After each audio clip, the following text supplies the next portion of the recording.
السلام عليكم، صباح الخير عليكم البنات. ان شاء الله تكونوا كامل بخير. ان شاء الله هذا الفيديو يلقاكم بالصحه وعافيه.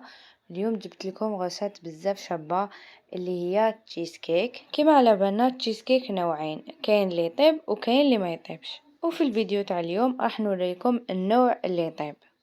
وكالعاده قبل ما نبداو نصلوا على رسول الله وبسم الله.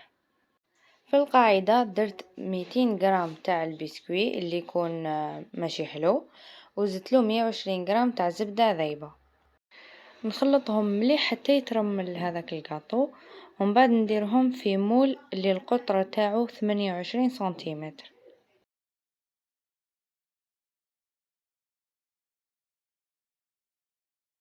هنا نعبز عليه مليح سوا بالمغرف ولا نقدر نستعمل كاس.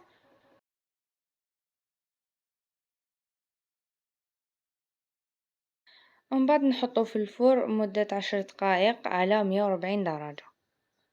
هنا نروحو لابريباراسيون تاع لاباراي تشيز كيك اللي نحتاجو فيها 500 غرام تاع جبن المسكربون، 2 علب تاع ياغورت ناتور، 3 حبات بيض، 190 غرام تاع لا كريم فريش، 120 غرام سكر، ومغرف كبيرة تاع فارينة، وزوج مغارف عصير الليمون. هنا اول حاجه بديت بالفرماج تاع الماسكربون، زدتلو 2 علب تاع الياغورت، وزدت لا كريم فريش. هنا كيما تحبوا تخلطوا بالفوي، كيما تحبوا تخلطوا بالباتور.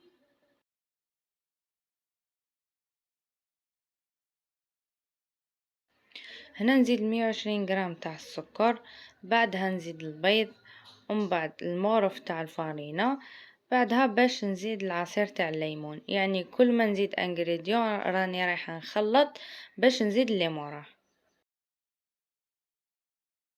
حبيت نقول لكم ثاني اللي جربت وصفة من الوصفات تاوعي تخلي لي في التعليقات، باسكو التعليقات تاعكم هما اللي راح يشجعوني باش نزيد نحط لكم وصفات.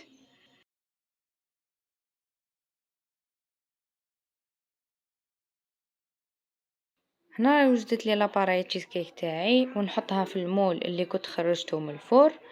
وشوفوا الطريقه اللي راني نستعمل فيها هكا باش البسكوي ما يتخسرليش الشكل تاعو.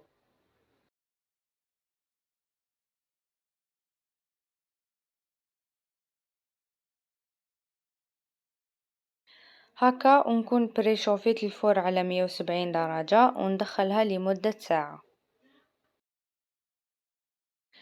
نروحو دوكا نوجدو الوصفة تاع الكولي. انا استعملت الفريزة، كيما تقدروا تستعملوا التوت ولا اي فاكهة حمراء. سينو ثاني تقدروا تشروهم واجدين، يعني انا بريفيريت باش نوريلكم الوصفة تاعو كيفاش. هنا استعملت 500 غرام تاع الفريزة، زدت لها 4 مغارف تاع السكر وعصرة تاع القارص. نحطهم على نار قليلة الى متوسطة حتى نشوف بلي هاد لي فخاز طلقولي الماء، وهذيك الرغوه اللي من الفوق لازم نحيها. علاش نحو هاد الرغوه اللي من الفوق؟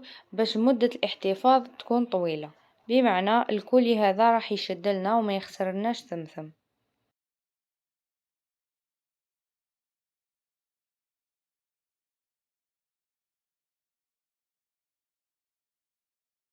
وكاضافه انا حبيت نزيد لاروم تاع لي فخاز هكا باش تزيد لي اللون. وهذا ما كان كي نشوفهم طابون نحيهم من النار، سواء نحب نطحنهم بالبغا ولا نخليهم حب. هنا هذا هو تشيز كيك تاعي مور ما طاب، يعني كي يطيب نشوفوه تقونفلا من الفوق ومن بعد غير نخرجوه من الفرن يعاود يهبط، يعني هذه حاجة عادية. وشوفوا لا تكستور تاعو لازم يكون هكا، لازم ما يكونش يابس بزاف وما يكونش سايح بزاف. وحاجة واحدة اخرى لازم نستناو حتى يبرد باش نحوه من المول.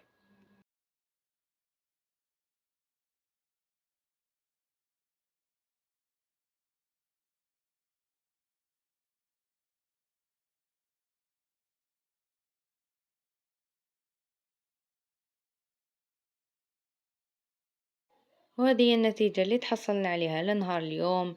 جسبر تكون عجبتكم، وهذه الوصفة راهي وصفة رمضانية بامتياز. ان شاء الله يا ربي تسيوها وتعجبكم.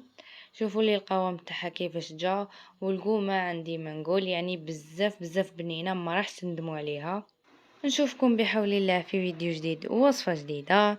سلام.